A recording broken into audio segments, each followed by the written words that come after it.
বলছি কি তুই বাড়িতে আছিস? আসলে আমি আসতাম, একটু দরকার ছিল আর একটু আড্ডা দিতাম তাই না, বলছি। আমি তো বাড়ি নেই, আমি তো একটু বাইরে আছি। তোরা আসতিস? কি করি বলতো, আমি তখন বাইরে আছি, আমার ফিরতেও অনেক দেরি হবে। ঠিক হ্যাঁ আছে, হ্যাঁ, তাহলে অন্য ঠিক আছে, একদিন অন্য আসবো। একদিন আসিস, ঠিক আছে?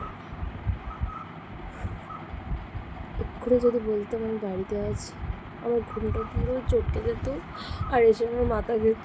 একটু ঘুমিয়ে নি। আর যাব না বেগুন তুলিতে। ওই তোর বাড়ি এসছি, একটু জল জল পাবি? দে। ওই দোকানে বোতল আছে, একটুখানি নিয়ে খেয়ে নে। হ্যাঁ, ওখানে জল রাখা আছে। তাহলে সানডে কখন কিন্তু যাবি সবাই মিলে ঘুরতে? আমরা আউটিংয়ে যাচ্ছি। তুই ঘুম পাচ্ছে না, তুই বল কখন যাবি ঘুরতে তাহলে? সকালে বেরোবি, ফিরতে ফিরতে সন্ধ্যে হয়ে যাবে। অনেকক্ষণ ব্যাপার তুই। না না না না, আমার বাবা সারাদিন একটু ঘুম না হলে আমি একদম পারবো না। না খাবেই না, আমাকে একটু সকালবেলা তো ওঠা ইম্পসিবল বাবা। আমি তো 11টা না বাজলে ঘুম থেকে উঠতে পারি না বাবা, ক্ষমা করো আমাকে।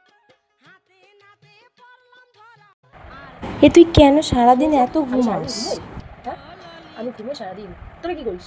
তোরা কি করিস তাহলে? সবসময় শুধু আমার ঘুমটাই দেখতে পাস। তোদের মতন তো সারাদিন ফোন নিয়ে বসে থাকি না। ঘুমিয়ে নে, ঘুম পাচ্ছে, ঘুম। আর যাব না।